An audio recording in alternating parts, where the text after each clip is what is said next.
Welcome back, 18! Actor Gerald Napoles recently shared a striking observation about how boy groups are perceived in the Philippines. He recalled that in the past, the standard was simple. Kahit konti lang yung talent mo, basta pogi.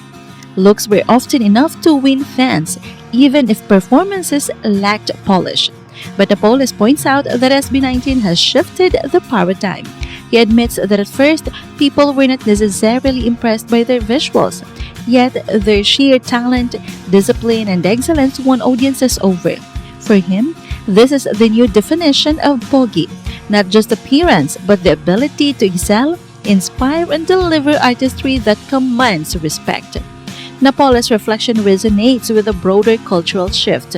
In a society once dominated by surface-level standards, SB19 proves that substance now outweighs style.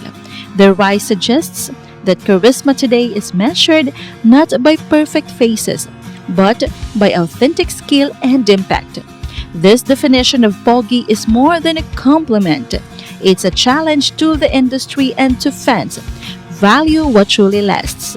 SB19 embodies that new kind of appeal, where excellence itself becomes the most attractive trait. Lumabas yung SB19, aminan na, hindi naman tayo na-impress yung tsura nila, pero grabe yung talent nila.